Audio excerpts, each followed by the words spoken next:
बारामती लोकसभा मतदारसंघासाठी उपमुख्यमंत्री अजित पवार यांनी उमेदवारी अर्ज दाखल केला आहे। राष्ट्रवादी काँग्रेस अजित पवार गटानं येथून सुनेत्रा पवारांना उमेदवारी दिली आहे। गुरुवारी महायुतीचे नेते मुख्यमंत्री एकनाथ शिंदे, उपमुख्यमंत्री देवेंद्र फडणवीस, केंद्रीय मंत्री रामदास आठवले, प्रफुल्ल पटेल यांच्या उपस्थितीत जोरदार शक्ती प्रदर्शन करून सुनेत्रा पवारांनी अर्ज दाखल केला। त्यांच्यानंतर अजित पवारांनी डमी अर्ज दाखल केला। तेव्हापासूनच डमी अर्ज म्हणजे काय याची चर्चा राज्यात सुरू झाली आहे। प्रत्येक राजकीय पक्ष एका उमेदवाराला अधिकृत उमेदवारी देतो। अधिकृत उमेदवाराला पक्षाचा एबी फॉर्म दिला जातो। मात्र अधिकृत उमेदवाराचा उमेदवारी अर्ज कोणत्याही कारणानं बाद झाल्यास पक्षाकडे एक असा उमेदवार आवश्यक असतो ज्याला ऐनवेळी एबी फॉर्म देऊन अधिकृत उमेदवार घोषित केलं जाईल।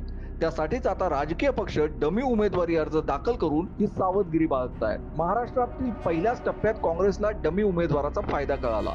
रामटेक लोकसभा मतदारसंघातून पक्षानं रश्मी बर्वे यांना उमेदवारी दिली होती। मात्र त्यांच्या जात पडताळणीच्या अर्जावर विरोधकांनी आक्षेप घेतला, त्यामुळे त्यांचा निवडणूक आयोगानं अर्ज रद्द केला। यामुळे काँग्रेसला मोठा धक्का बसला। मात्र रश्मी बर्वे यांचे पती शामराव बर्वे यांनी डमी अर्ज दाखल केलेला होता। त्यामुळे काँग्रेसनं रश्मी यांचा अर्ज बाद झाल्यानंतर त्यांच्या पतीला एबी फॉर्म देऊन काँग्रेसचा अधिकृत उमेदवार घोषित केलं। यामुळे ऐनवेळी काँग्रेसचा उमेदवारच मैदानात नाही ही नामुष्की पक्षाला टाळता आली। पुढच्याच ठेच मागचा शहाणा या म्हणीनुसार अजित पवारांनी डमी अर्ज दाखल करून बारामतीतील उमेदवारी निश्चित केली आहे।